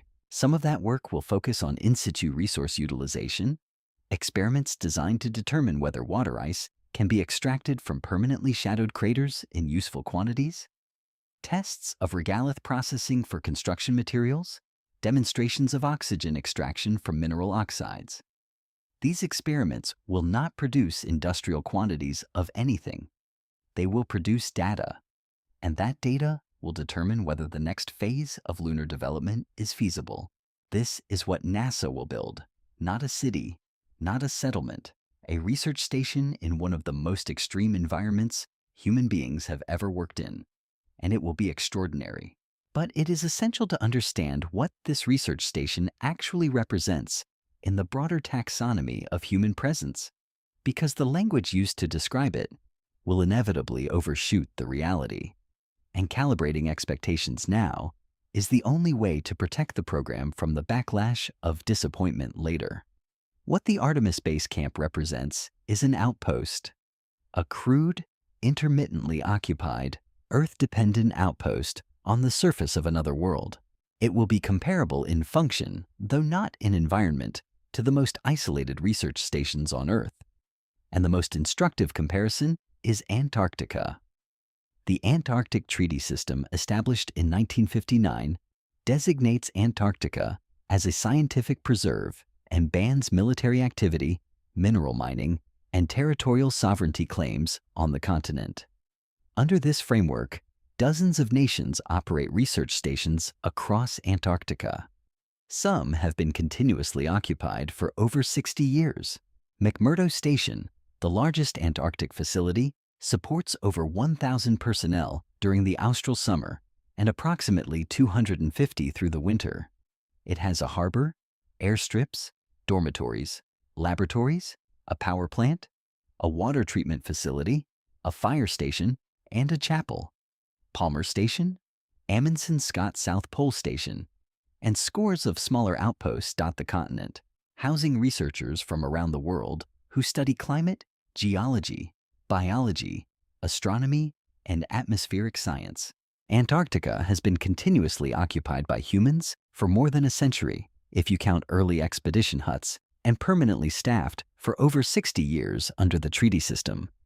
It has received billions of dollars in cumulative investment from the world's wealthiest nations. It has a functioning logistics chain, established governance structures, and a well-understood environment that, while harsh, provides breathable air, natural gravity, and an atmosphere that retains heat and blocks the worst cosmic radiation. And yet, no city exists in Antarctica. No one is born there with the intention of spending their life there. No one retires there. No one builds a private home. No economy operates there beyond the subsidized research enterprise. The population rotates entirely. Every resident is a temporary worker on assignment. Families remain on other continents. Supply chains run from New Zealand, Chile, Argentina, and South Africa. If the supply ships and cargo flights stopped, every station on the continent would be evacuated within months. Antarctica is the best case analogy for what the moon will become in the foreseeable future. And Antarctica is not a city. It is not close to a city. It is not on a trajectory toward becoming a city. 60 years of continuous human presence with breathable air and normal gravity and an environment orders of magnitude more hospitable than the lunar surface has produced research stations, not cities. The lesson is not that Antarctica failed. The lesson is that the conditions required for urban permanence go far beyond the conditions required for operational presence. And if those conditions have not been met in Antarctica after 6 decades, they will not be met on the moon in any timeline that current planning addresses. This comparison is not meant to diminish the moon program. It is meant to calibrate expectations. What Artemis will achieve on the moon is roughly analogous to what the International Geophysical Year achieved in Antarctica in 1957 and 1958. The establishment of a coordinated international research presence in an extreme environment. That achievement was historic. It transformed our understanding of Earth's climate, geology, and ice sheet dynamics. It produced scientific discoveries that continue to shape global policy today. It was worth every dollar invested, and it did not produce a city, because producing a city was never the objective, and the environment never supported it. The moon will follow a similar trajectory. Missions will come and go. Infrastructure will accumulate. Science will be conducted. Technology will be demonstrated. International cooperation will deepen. Commercial participation will grow. And through all of this, the moon will remain what it is: a workplace, a laboratory, a destination for the most highly trained and rigorously selected human beings on Earth, visiting on rotation, performing extraordinary work, and returning home. Now, some will ask the honest follow-up question: is this permanent? Will the Artemis architecture endure, or will it follow the pattern of Apollo and be abandoned when political winds shift? This is a legitimate concern, and the honest answer is uncertain. The geopolitical competition with China provides a stronger and more durable justification than the Cold War rivalry that sustained Apollo. The commercial participation by SpaceX, Blue Origin, and other companies creates economic stakeholders with incentives to maintain the program beyond any single political administration.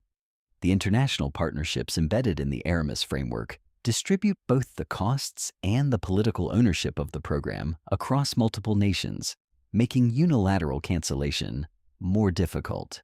These structural features give Artemis greater resilience than Apollo had, but they do not guarantee permanence. No government program is permanent. The history of space exploration is littered with ambitious architectures that were designed, partially built, and then canceled. The Constellation Program, the Space Exploration Initiative, the National Aerospace Plane, each was announced with confidence, funded with enthusiasm, and terminated when priorities changed. Artemis is more durable than its predecessors, but it is not invulnerable. What about the private sector? Could commercial companies succeed where government agencies cannot? This question is worth taking seriously because the trajectory of commercial spaceflight over the past 2 decades has been genuinely remarkable. SpaceX has reduced the cost of reaching low Earth orbit by roughly a factor of 10 compared to legacy launch providers. Blue Origin, Rocket Lab, Relativity Space, and others are driving further cost reductions through competition and innovation. Starship, if it achieves its design goals, could reduce the cost of delivering payload to the lunar surface by another order of magnitude. These cost reductions are transformative. They change the economics of everything that happens in space. But cost reduction alone does not create a city. cheaper access to the moon makes bases more affordable. It makes scientific missions more frequent. It makes technology demonstrations more practical. It makes commercial services like cargo delivery, crew transport, and surface logistics viable as businesses. All of this is valuable. All of this will happen. None of it creates the economic logic, the governance framework, the manufacturing self-sufficiency, or the biological knowledge required for permanent urban settlement. The commercial path to a lunar city, if it exists at all, would require something that has not yet happened: the discovery or creation of an economic activity on the moon that generates revenue exceeding the cost of operating there. This is the fundamental threshold. As long as everything on the moon costs more than it produces, the moon remains a subsidized outpost. The moment something on the moon generates net positive economic value, the calculus changes entirely. Capital flows toward profit. Where capital flows, infrastructure follows. Where infrastructure accumulates, people come. Where people come, communities form. This is the organic logic of urbanization that built every city in human history. But identifying what that economic activity could be remains an open question. Propellant production from lunar water ice selling fuel to spacecraft in SIS Luna space is the most commonly cited near-term candidate. If the cost of producing propellant on the moon and delivering it to lunar orbit is lower than the cost of launching equivalent propellant from Earth, a market exists. This is plausible in principle. Whether it is achievable in practice depends on the concentration and accessibility of water ice deposits, the reliability and efficiency of extraction technology, the cost of operating mining and processing equipment in the permanently shadowed regions, and the size of the market for CIS Luna propellant. All of these variables are currently unknown or poorly constrained. Propellant production may eventually create a viable lunar business. It is not a certainty. And even if it succeeds, a propellant depot is not a city. It is an industrial facility, an important one, a potentially transformative one, but not a community where people raise families and build lives. So what would actually be required for a true lunar city to exist? The honest answer is a list so long and so demanding that it reads less like an engineering specification and more like a description of a new civilization. It would require closed-loop life support systems with near-zero failure tolerance, capable of recycling air, water, and waste for decades without resupply.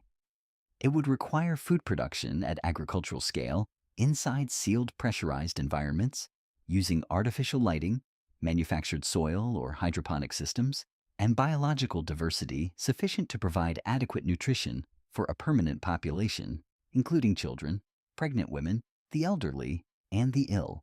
It would require manufacturing capability sufficient to produce replacement components for every critical system without importing them from Earth, including pressure seals, electronics, medical devices, power system components, structural materials, and agricultural equipment. It would require energy production at a scale sufficient to power an entire urban infrastructure continuously, including through the 14-day lunar night, using nuclear fission or fusion reactors capable of operating for decades without major overhaul. It would require a population large enough to sustain genetic diversity, social institutions, and specialized expertise across multiple generations, probably thousands of people at minimum. It would require governance structures capable of making and enforcing laws, resolving disputes, collecting revenue, providing public services, and maintaining order independently of any Earth-based authority. It would require medical infrastructure capable of handling the full spectrum of human health needs, including obstetrics, pediatrics, geriatrics, surgery, psychiatric care, and emergency medicine. It would require educational institutions capable of training the next generation of residents in the skills necessary to maintain and operate every system the city depends on. It would require verified empirical data confirming that human beings can live, develop, reproduce, and age in 1/6 gravity without catastrophic health consequences, and it would require multi-generational commitment from a political or economic entity willing to sustain investment across decades before any return is realized. This list is not intended to be discouraging. It is intended to be precise, because precision is the antidote to the vague optimism that has dominated the public conversation about lunar settlement for decades. Vague optimism produces disappointment. Precise understanding produces achievable goals, and the achievable goals for the moon in the coming decades are genuinely magnificent, even if they do not include a city. Here is what the next 30 years of lunar development can realistically achieve. A permanently staffed research outpost at the South Pole, comparable in function to McMurdo Station, with rotating crews of 8 to 20 people, demonstrated extraction of water ice from permanently shadowed regions, demonstrated production of oxygen from lunar regolith, demonstrated construction of radiation-shielded structures using centered regolith, commercial cargo delivery services operating on a regular schedule, international scientific collaboration producing transformative discoveries about the moon's geology, the history of the inner solar system, and the behavior of volatiles in permanently shadowed craters, astronomical observatories on the lunar far side, shielded from Earth's radio noise, capable of detecting signals that no terrestrial or orbital telescope can access, technology demonstrations for closed-loop life support, agricultural systems, and manufacturing processes that will inform future plans for deeper space exploration and eventually for permanent settlement. Every one of these achievements would be historic. Everyone would advance human capability in ways that matter far beyond the moon itself. The technologies developed for lunar operations, life support recycling, radiation shielding, dust mitigation, autonomous construction, resource extraction, will have applications on Earth and in space for centuries. The science conducted at the lunar South Pole will rewrite textbooks. The international partnerships forged through Artemis will establish precedents for cooperation in space that influence geopolitics on Earth. Consider what the South Pole specifically offers as a scientific destination. The permanently shadowed craters near Shackleton and Dagash have not seen sunlight for over 2 billion years. Their floors are among the coldest naturally occurring surfaces in the solar system. Any volatile compounds delivered to these craters by cometary impacts or solar wind implantation over geological time have been preserved in a deep freeze that no terrestrial laboratory can replicate. Analyzing the composition of these deposits would provide a direct chemical record of the inner solar system's bombardment history, answering questions about where Earth's water came from and how organic molecules were distributed across the young solar system. The regolith layers across the South Polar region preserve a stratigraphic record of micrometeorite flux, solar wind intensity, and galactic cosmic ray exposure stretching back billions of years. Reading that record would reconstruct the space environment that shaped the early Earth during the period when life first emerged. The lunar far side, permanently shielded from Earth's radio frequency emissions, offers the only location in the inner solar system where low-frequency radio astronomy can be conducted without interference. A radio telescope array on the far side could detect signals from the cosmic dark ages, the era before the first stars ignited, opening an entirely new window on the early universe that no terrestrial or orbital observatory can access. These are not incremental additions to existing knowledge.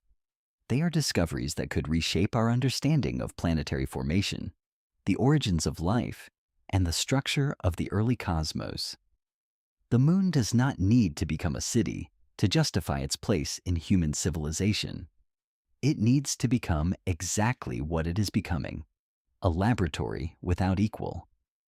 But none of this is a city, and that is the conclusion this story has been building toward, not as a verdict of failure, as a clarification of categories. NASA can return humans to the moon. NASA is returning humans to the moon.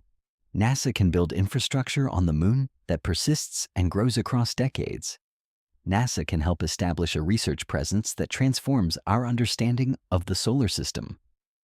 These things are real. These things are happening. These things deserve support, funding, and public enthusiasm.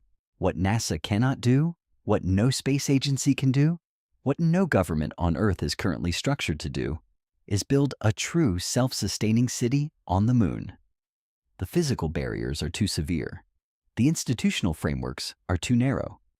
The economic logic does not exist. The biological knowledge is too incomplete. The governance structures have not been invented. The manufacturing self-sufficiency has not been imagined in any serious engineering roadmap. The cost is beyond anything any political system has ever committed to a single project. And the timeline, if such a thing is even possible, is measured in generations, not administrations. The moon may host missions, bases, laboratories, observatories, mining operations, fuel depots, and research stations long before it ever hosts anything that deserves to be called a city. And the distance between those things and a city is not a gap that closes naturally with time.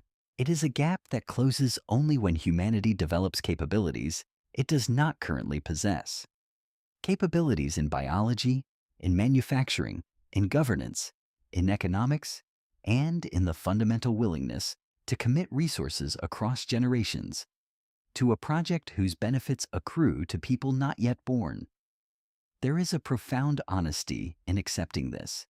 It does not diminish the moon. It does not diminish NASA. It does not diminish the dream.